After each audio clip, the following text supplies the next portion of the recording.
मान्य नाही केल्या मागण्याची मंजुरी केली सरकारने, त्यावेळेस आम्ही त्यांचं कौतुक सुद्धा केलं. ज्या वेळेस आम्ही मुंबईला गेलो, आता पाठीमागच्या वेळेस गेलो, त्यांनी हैदराबादचा JR काढला, त्याची अंमलबजावणी पण केली, त्यावेळेस आम्ही त्यांचं कौतुक पण केलं. ही पद्धत असली पाहिजे, ती परंपरा असली पाहिजे, केलं म्हणल्यावर केलं. परंतु त्याच्यानंतर तुम्ही 308 प्रमाणपत्र वाटले गॅजेटेडनुसार, त्याच्यानंतर काय? तुम्ही मराठवाड्यातल्या मराठ्यांना सगळ्या हे गॅजेटेडनुसार कुणबी आहे, मग तुम्ही प्रमाणपत्र का दिले नाही? 8 महिने उलटून गेले दादा. तुम्ही 17 संस्थांचा JR 1 महिन्यात काढू म्हणले होते, 8 महिने उलटून गेले.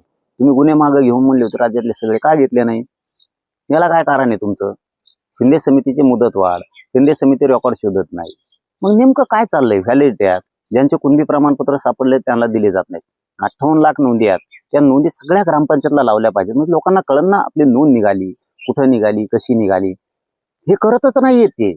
आणि व्हॅलिडिटी तर जाणून बुजून नोकरीत पोरं गेले नाही पाहिजे. मराठी नोकरीतून वंचित राहिले पाहिजे, शिक्षणापासून वंचित राहिले पाहिजेत. मराठ्यांचं जितकं वाटलं होईल तितकं करण्याचं काम देवेंद्र फडणवीस साहेबांकडून होतं, तितकं. कारण मतं मात्र मराठ्यांचे लागते, नेते मराठ्यांचे लागते, आमदार खासदार पण मराठ्यांचे लागते. पण त्याच आमदार खासदारांचे गोरगरीब भाजपमधले मराठ्यांचे कार्यकर्ते जे त्यांचे लेकरं बाळ मोठे होऊ नयेत, ही भूमिका देवेंद्र फडणवीसची द्वेषानं भरलेली, ती नसायला पाहिजे. कारण शेवटी इथं काय एक मराठा सुधारणार आहे दुसरा नाही असं नाही. सगळ्याच पक्षातल्या मराठ्यांच्या लेकराबाळाचं कल्याण होणार. देवेंद्र फडणवीसांमुळे निकनूरला बळी गेला, आणखीन काय?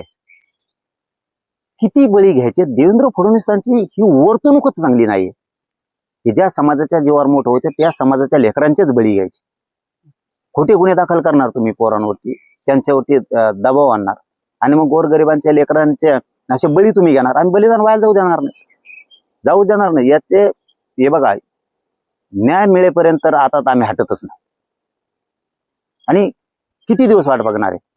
बलिदान गेलेल्या कुटुंबांच्या नोकऱ्याचा निधीचा विषय तसाच मागे ठेवला, जाणून बुजून. सारथीचे सगळे विषय 80,000पेक्षा जास्त विद्यार्थ्यांची शिष्यवृत्त्या तशा ठेवल्यात, योजना सगळ्या बंद केल्यात, महामंडळाचे सगळे परतावे थांबलेत. म्हणजे जाणून बुजून मराठ्यांना जेवढा त्रास देता येईल ना तितका त्रास देण्याचं काम द्वेषानं देवेंद्र फडणवीसांकडून होत आहे. आणि ते आता कुठेतरी रोखावं लागेल. आणि ते मराठी आहेत, एक लक्षात ठेवा म्हणा. तुम्हाला वाटत सत्ता आहे, मराठ्यापुढे शान पण नाही चालत ह्या राज्यात कोणाच. कारण ह्यो मराठा आहे, ह्यो चांगल्याला उठण्यावर आणतो. तुम्हाला उठण्यावर आणायला काही टाइम लागणार नाही. मराठ्यापुढे इथे शान पण चालतच नाहीये. मराठ्यांच्या लक्षात आलं की सरकार जाणून बुजून करतंय. तुम्ही कसं आता बघा, आंदोलनाची फक्त तारीख डिक्लेअर होऊ द्या, उद्या तर तारीख डिक्लेअर होणार आहे. उद्या तारीख डिक्लेअर होणार, तुम्हाला वाऱ्यासारखे मराठी अंतरवालीकडे आलेले दिसते.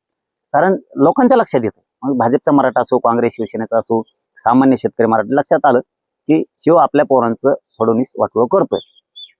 त्यामुळे शेवटी भाजपमधला जरी मराठा असला तरी त्यालाही वाटतं आपल्या लेकराचं कल्याण झालं पाहिजे. आपण नुसते पक्षाचंच करत बसतोय, करणं का होईना, पण त्याच पक्षातले नेते आपल्या लेकरबाळ मोठे होऊ नयेत, साहेब होऊ नयेत, पुरी लेकरबाळ मोठे होऊ नयेत म्हणून विरोध केला जातो आपल्याच पक्षाच्या, आपल्याच सरकारकडून. हे त्यांच्या लक्षात येतंय ना. शेवटी लेकराबाळापेक्षा मोठं कोणी नसतं. नुसता पक्षच मोठा करून काय करायचं, सत्ताच मोठी करून काय करायचं, आणि आपले लेकरं बरबाद व्हायला लागले, हे मराठ्यांच्या लक्षात आलं. त्यामुळे मराठी आता ताकदीनं आम्ही हे मुद्दा लावून धरणार आहेत. बघू किती शहाणपणा करते ती. मागच्या आंदोलनापेक्षा तीव्र आंदोलनाचं हे खूप मोठं आंतरवलीत आंदोलन होणार आहे.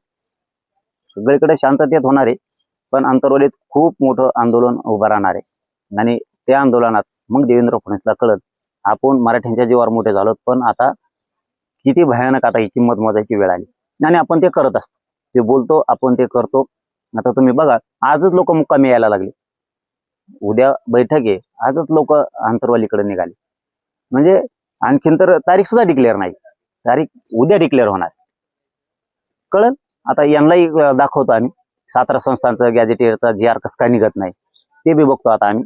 औंधचा निघत नाही, 7 कोल्हापूर संस्थांचा निघत नाही, हैदराबादचे गॅजेटियरचे नुसार कसं काय प्रमाणपत्र दिले जात नाहीत, व्हॅलिडिटी का रोखून धरल्यात, ते आता बघतो आम्ही यांच्याकडे. याशिवाय यांनाही जमणार नाही. तरी आणखीनच संधी देवेंद्र फडणवीसांनी आणखीन तरी आमचे बळी घेऊ नये. कारण आमचे लेकरं सोन्यासारखे, तुमचे लेकरं जसे तुम्हाला वाटतेत तसे आमचे सुद्धा आम्हाला लेकरं सोन्यासारखे आहेत. तुमचं लेकरू तेच लेकरू, आणि दुसऱ्याचंही मेलं तरी चालत. या भूमिकेतून देवेंद्र फडणवीसने बाहेर पडावं.